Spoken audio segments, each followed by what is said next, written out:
é o seguinte, no DNA do PT, tá certo? Eu acho que existe uma visão muito de salvador da pátria, de que são diferentes. Ou, se você quiser, de um certo egoísmo, se a gente pode falar de instituições que são egoístas, que pensam acima de tudo em si próprias. Eles ficaram fora, eles foram contra a anistia, tá certo? Em boa parte. Eles não toparam assinar a Constituinte, que nos fez a mudança, né, do período ditatorial para esse atual. Eles foram contra o Plano Real. Eles foram contra o governo de coalizão do Itamar Franco. Então, se você olha o histórico do PT, tá certo? O PT é um partido, como a gente diz na política, hegemonista, é tudo para ele, tá certo? E ele pensa, ele olha a realidade, e é isso onde está o centro da preocupação, da perspectiva do seu ganho. Um agente político tem que ter a capacidade de entender que ele ganha quando todos, ou quando avança um país ou uma nação. Então eu diria, quer dizer, por que é que, numa tentativa de interpretação, tá certo? Vamos tentar. O PT não responde a essa crise, e o seu governo não responde a essa crise. Por quê? Porque isso implicaria numa mudança, tá certo, de rumo ou de perspectiva do governo, tá certo? Que teria que, de fato, tá certo, estender ou pedir desculpas, ou procurar buscar aliados, sair efetivamente do seu isolamento, ceder espaço, ceder poder, tá certo? Em nome de você manter ou de sair dessa situação. Mas o histórico do PT não aponta nesse sentido, tá certo?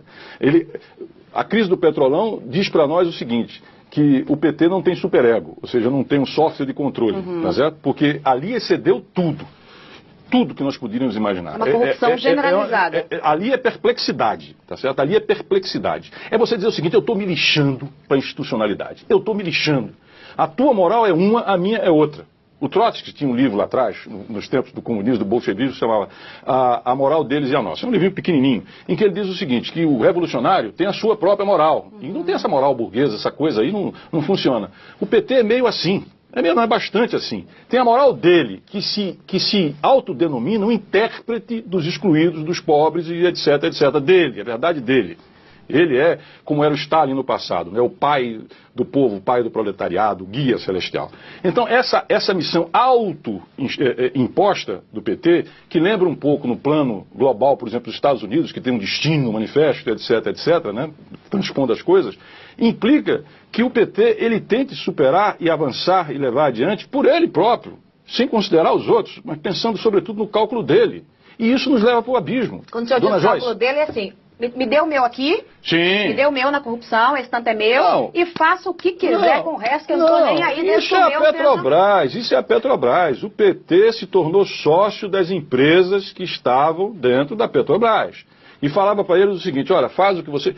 Passadina não vai passar nunca, tá certo? Porque o histórico, a narrativa de Passadina, tá certo? É uma tragédia, tá certo? Que deixa você, quando vê, na perplexidade. E você pergunta, vem cá, perdoe os termos, mas até para roubar há que ter uma racionalidade e um limite, tá certo? Há que ter, não há limite, é um deslimite, por isso eu digo, não tem superego, não tem controle, não tem limite, não tem nada. É uma psicopatia da corrupção. Se você puder assim dizer. Então, o que acontecia? O PT disse, faz o que você quiser, deixa o meu, aparta a minha parte, faz o que você quiser. Não quero saber o que você vai fazer. Só isso explica como é que uma refinaria, né, como aquela de Passadina, sai de 100 e poucos milhões e chega a 1 bilhão e tanto. É não ter nenhum senso moral. Eu realmente é difícil categorizar e definir o que é uma coisa dessa, tá certo? Mas isso tem a ver com esse DNA que o PT ostenta.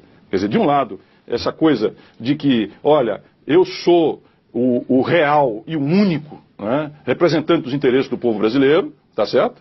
E isso representa um enorme, tá certo, sentimento, o egoísmo, quer dizer, se eu sou o intérprete do povo brasileiro, então tudo que é bom para mim é bom para o povo brasileiro, e o resto que se dane, tá certo? E eu sei que é bom e faço do jeito que é, e mantenho o Congresso com o mensalão, e depois eu pego o dinheiro do Petrolão e financio o partido e mantenho o poder e acabou. Só que a barca virou.